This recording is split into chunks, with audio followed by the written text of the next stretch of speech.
بچه ها چهارشنبه سوریه منم اومدم فستوبه کنم که از خونه نیست.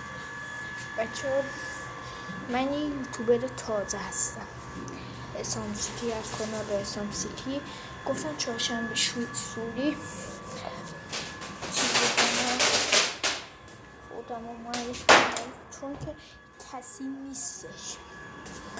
آره منم میرم توی همون که صدا اذیتتون نکنم. آره خب بچه ها من حسام سیتی هستم از کانال حساما. ببخشید که همون دارم فستیول میکنم چون صدا اذیتتون میکنه، صدای منم نمیاد. خب بچه ها من نمیتونم ویدیو ماینکرافتی بگیرم. حالا بگید چرا؟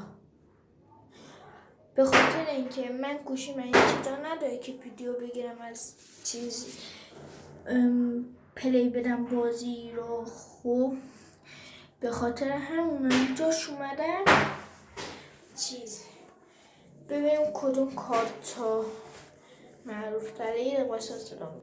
آره داشتم گفتم. بعد موقع تابستون مدرسه تعطیل شد.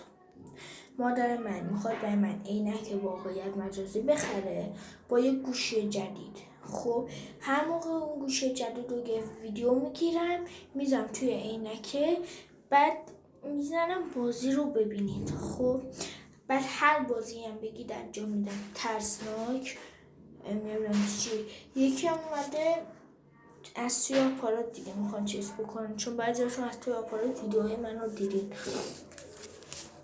یکی اومده گفته چند سانته، این رو میذارم کنار. یکی اومده چند سالته، 12 سالمه، 1392 20 بهمن، 12 سالم هم هست. بعد آره یکی اومده نوشته چی؟ من از این گوشیم ببینم یه دقیقه.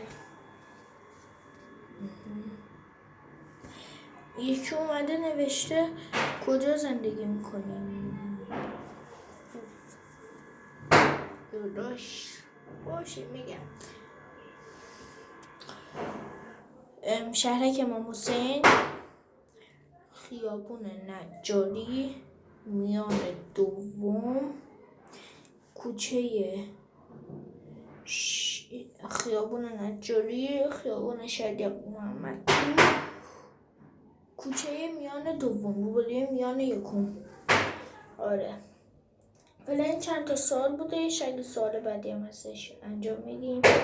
میخوایم با محمد اکسر که تازه کانالش رو زده، قبلا هم مثل من کانال داشت، میخوایم یه ویدیوی هر کی بخنده سعی کن نخنده اینجوری بهتون بگم بذاریم.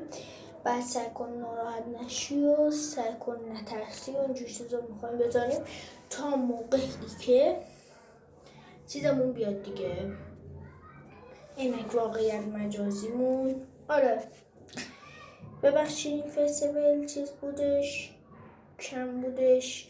حالا تو کامنت ها پیام بدین، باز من چیز میکنم، ویدیو میگیرم. تا ویدیو بعدی فعلا بای، فعلا تا یه ویدیو بعدی فعلا بای بای. لایک و کامنت و سابسکرایب اگه دوست داشتین. فعلا بای.